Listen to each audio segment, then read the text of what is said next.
Muhammad Ali was, the story goes, the greatest boxer of all time.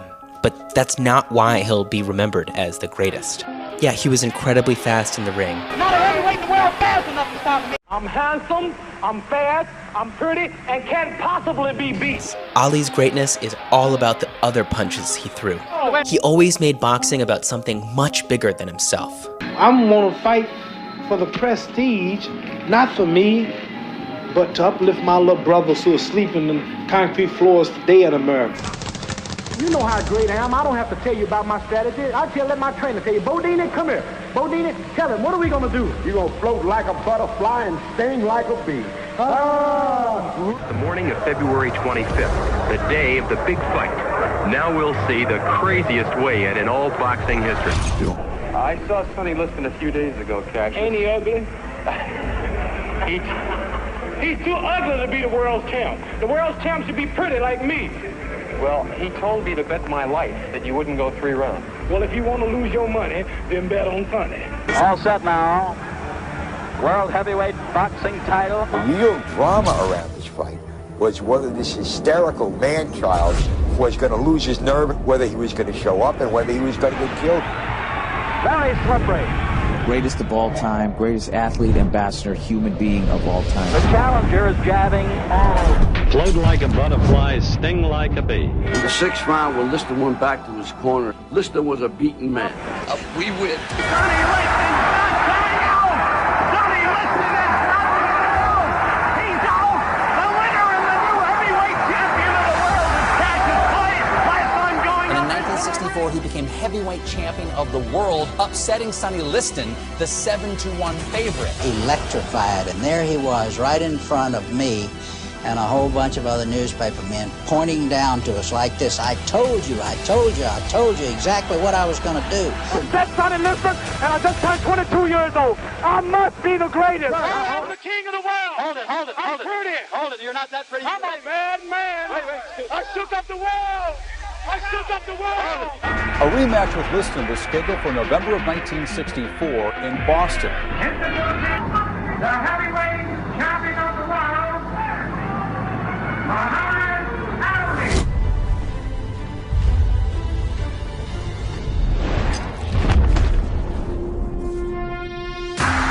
He had gotten knocked out by a punch he didn't see. Muhammad was floating around, and what happened, he made an angle on the guy. Liston had thrown a jab, his head went down. He didn't see the punch. He got hit right on the temple. Jersey Joe Walcott. Sonny cannot move. I'm not no slave. I'm Muhammad Ali.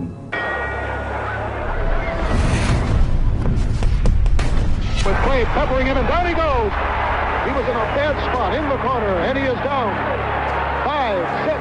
When we think about the legacy of Muhammad Ali, what he did in the ring is not what we think about. I mean, he literally moved faster and lighter on his feet than most welterweights. Damn, he was fast. Yeah. Look at this. But the movement, the side to side, it was like there's no heavyweights that ever moved like that. No one. Sitting down above us, he gets up immediately, 5 to round. A right No. Cassius Clay, yes. Why do you want to say Cassius Clay when Howard Cosell and everybody is calling you Muhammad Ali? Now why you got to be the one of all people whose color to keep saying Cassius Clay? Why don't you call me my name, man? Well, what's your name? You told me your name was Cassius Clay a few years ago. I never told you my name was Cassius Clay. My name is Muhammad Ali, and you will announce it right there in the center of that ring after the fight if you don't do it now. And he was screaming at him, "What's my name? What's my name?" What's my name? You said you were the people's champion? Yes, sir. Do you think that you're acting like a people's champion? Yes, sir. Ali had the strength to speak in a time you could be silent. Freedom. You my opposer when I want justice. You my opposer when I want equality. You won't even stand up for me in America for my religious beliefs, and you want me to go somewhere and fight, but you won't even stand up for me here at home. But if you notice, I'm been the most persecuted. I'm not allowed to work in America. I'm not allowed to leave America. Home of the brave, land of the free. Kong are not all bad, but America's still dropping bombs. In Hiroshima, Japan wasn't bad, but she still dropped the bomb. In Korea, they wasn't bad, but they still dropped the bomb. So now I'm going to forget the 400 years of lynching and killing and raping and depriving my people of freedom, justice, equality, the first fire, last high, the lowest of low, last respected. And I'm going to look at 2 or 3 white people who are trying to do right and don't see the other million trying to kill me. What did you discuss back in the hotel room? Nothing, just friends, just like Khrushchev and Kennedy.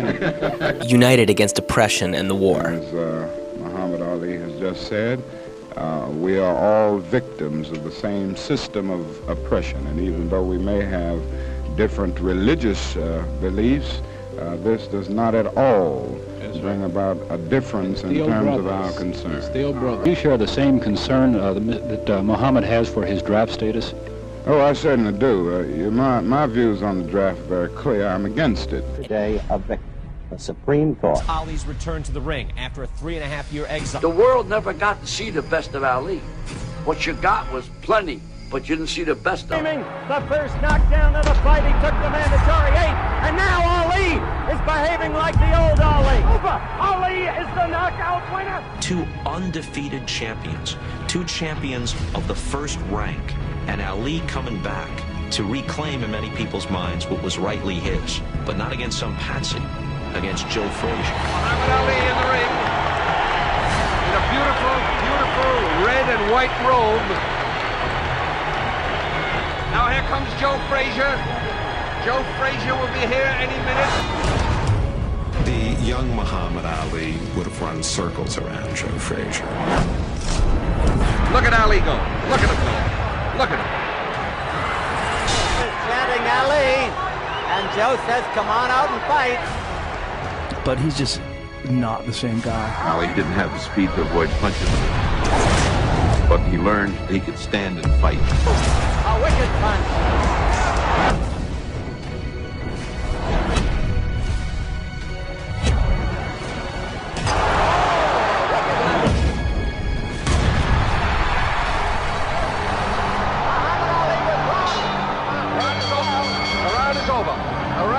What a round. I don't know how he survived that round. 15 and final round. Referee, time is important here.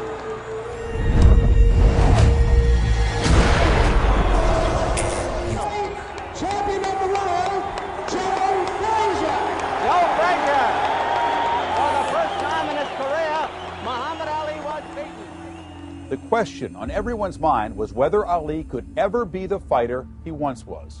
And when I do come back, if I ever do, I'll have more of a hunger, determination, which is something you lose in the intoxication of so-called greatness. Muhammad Ali, I am told, suffered a broken jaw in the first round. Nobody can really believe what they have seen. It is a tired Ali and a hurt Ali.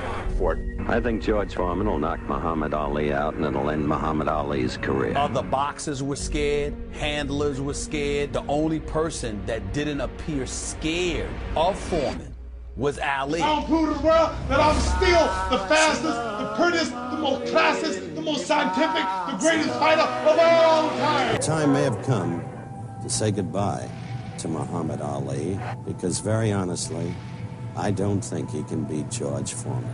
This guy was the closest thing to a human monster.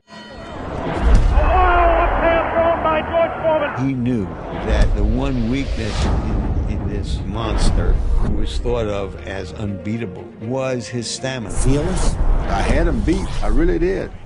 And really thought I had him beat up in the body, had him tired. I was afraid he was going to get killed by a George Foreman that many of our young viewers don't know. Boom, perfect timing.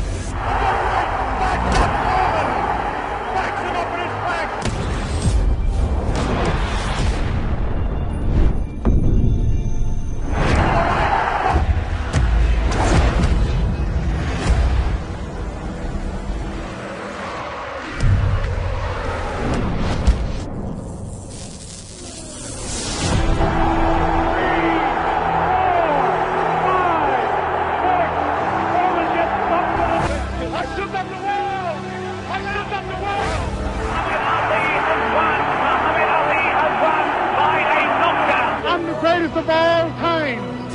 Muhammad Ali has done it.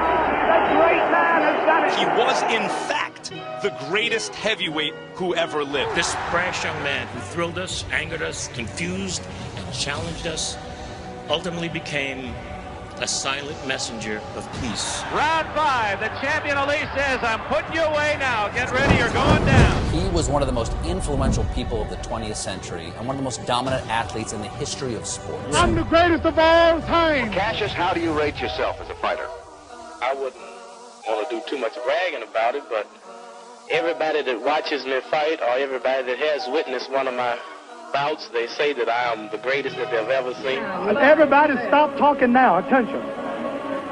I told you, all of my critics, I told you all that I was the greatest of all time.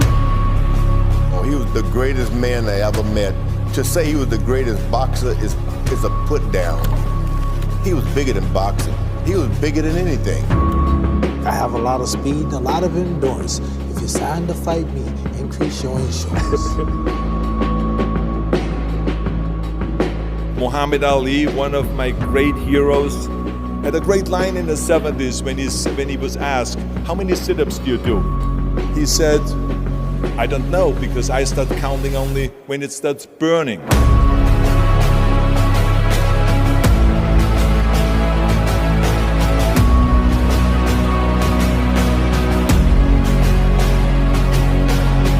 A feeling of elation? Yes, sir. I'm just always happy. I'm not jumping and shouting because I'm used to victory.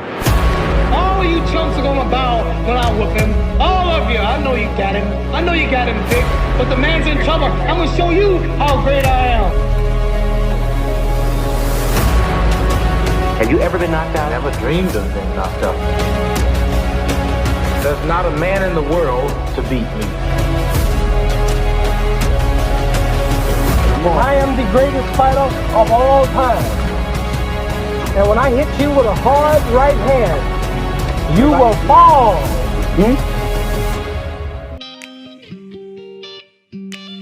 Ali was a fighter, but I don't think his muscles are really the part that we care about. And it's not what he cared most about either. Boxing is just to introduce me to the struggle, but my main fight is for freedom and equality. And money don't really mean nothing because I proved that when I gave up the title, not knowing if I'm coming back or not for 4 years. So those gloves he wore represented a lot more than physical punching. And a pair of his have been in the president's private offices the past 8 years. Rock, I injured a stone and I hospitalized a brick. I'm so bad I make medicine sick. I'm so fast, man, I can run through a hurricane and don't get wet. When George Foreman meets me, he'll pay his debt. I can drown a drink of water and kill a dead tree. Wait till you see Muhammad Ali.